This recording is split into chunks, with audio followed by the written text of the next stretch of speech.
Smartphones, the World Wide Web, social media. Things have changed a lot since 2001. What do you call it? It's called a BlackBerry. Try typing with your thumbs. It's no secret movies have struggled to keep up and find success in a world ruled by technology. Don't get me wrong, there are some hits and phenomenal movies still being made, and audiences will still pile into their local movie theater to experience them. But these movies are becoming less and less common. This summer had hits like Inside Out 2 and Deadpool and Wolverine gross over $1 billion, but we've also seen some incredible bombs, like Horizon Part 1, only grossing $34 million total, or even worse, Borderlands, which is estimated to lose more than $100 million. Yeah, that's a lot, but those movies aren't alone. Overall, this summer box office has declined more than 16% from last summer, and when you zoom out and correct for inflation, it's down 25% from just 10 years ago. That doesn't include the higher ticket prices for IMAX quality screens or tavern-style theaters. It's pretty clear movies are in trouble. But who could have seen this coming, right? Well, Jim Carrey did. Good morning! Oh, and in case I don't see you, good afternoon, good evening, and good night. Back in 2001, a little gem titled The Majestic was made. Directed by Frank Darabont, the director known for such classics as The Shawshank Redemption and The Green Mile, this one starred none other than Jim freaking Carrey. I can't take this constant nagging. I'm leaving you, Jerry. I'm leaving, and I'm taking the monkey with me. How could this not be a hit, right? Well, it wasn't, like at all. It was actually a bomb. But that's not the point. It's actually a pretty great movie. If you can get past the whole soap opera, I lost my memory at a convenient time and washed ashore into a town where a soldier went missing during World War II that looked exactly like me kind of thing. You know, normal script stuff. But The Majestic really does have a ton of heart and reminds you of a simpler time, a time where going to the movies was an exciting adventure. The Majestic is named after the movie theater run by Martin Landau's character Harry.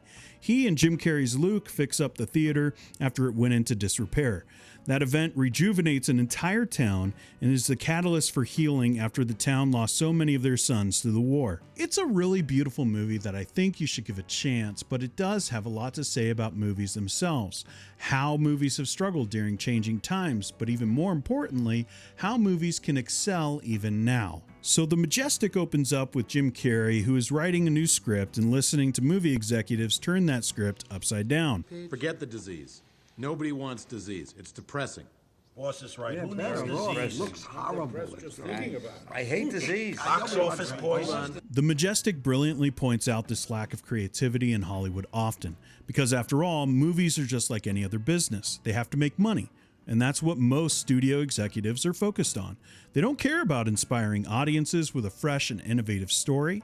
They want to sell tickets, they want to make merchandise, and now they want to get that product onto their streaming platform as soon as possible. So instead of getting movies like this one, we're getting sequels and prequels and reboots and prequels to those reboots. Now, some of those movies are really fun, and as a comic book junkie, I eat up those kind of movies based off established IP. But when those moneymakers are creatively bankrupt, audiences won't take that for too long. It's why movies like The Marvels, The Flash, and now Borderlands flopped. There just wasn't enough unique creativity to necessitate audiences checking it out in theaters. But that's not the only problem. Not now and not in The Majestic. There is another.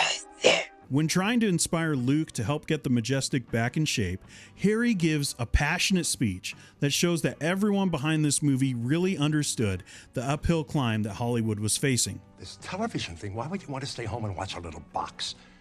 Because it's convenient? Because you don't have to get dressed up? Because you can just sit there? I mean, how can you call that entertainment alone in your living room? Where's the other people? Where's the audience? Where's the magic? The Majestic was a prophetic voice crying out about the coming dangers of streaming. Chick-fil-A will soon offer more than chicken. The chain is branching out into the entertainment space with a streaming service. Oh, come on! While there's definitely something to say about convenience and accessibility, it feels like movies are becoming less and less of a staple in our culture, replaced by memes and Instagram reels, things I send my wife when I'm on the toilet, not things that inspire and make you feel something that lasts. Culture used to be shaped by movies, not just because of great stories or bigger than life actors and movie stars, but because we saw these things together. We watched the same movie and felt the same feeling at the same time. Streaming shows and movies are great for convenience, but they will never have the same impact on culture, because even if we watch the same thing, we're not doing it at the same time, and we're training ourselves to do this entertainment thing alone. Not to mention, most of these streaming movies are absolute trash. Except you, they clone Tyrone. You're pretty great. You could stay. To the underground. So movies are in a tough spot, but what do we actually do about it? Well, the Majestic has some answers in that too. In the movie, they end up fixing up the theater and getting it back to its former glory. And in doing so, they give us a pattern to follow and at least starting to right the ship and make better movie-going experiences. The first thing is to make better movies. You got to actually make good ones. Enough of the poorly directed money-grabbing sequels. Invest in original ideas.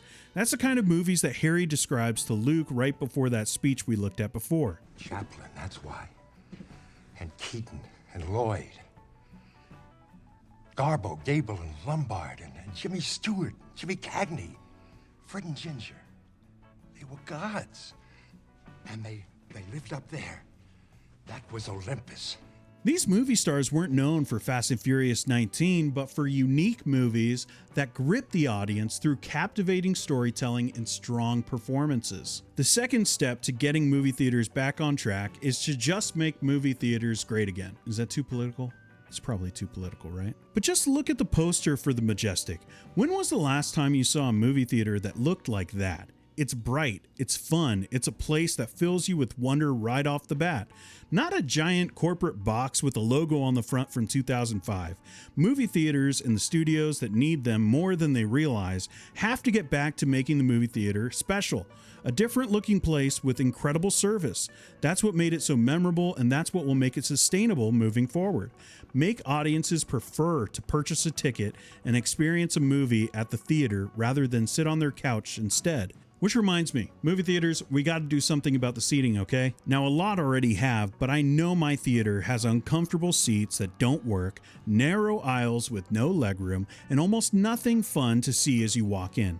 The Majestic understood this. They fixed up all the seating and shined up the entire lobby. They smiled at folks when they walked in, and most importantly, made sure the movie started on time, every single time. Oh my. So you can make sure we always get started on time.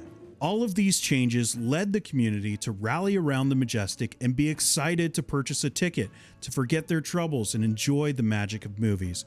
It's not a hard formula, but it's one that requires stepping back, reevaluating, and putting in some real effort. But I think it's worth it. I think movies are worth it.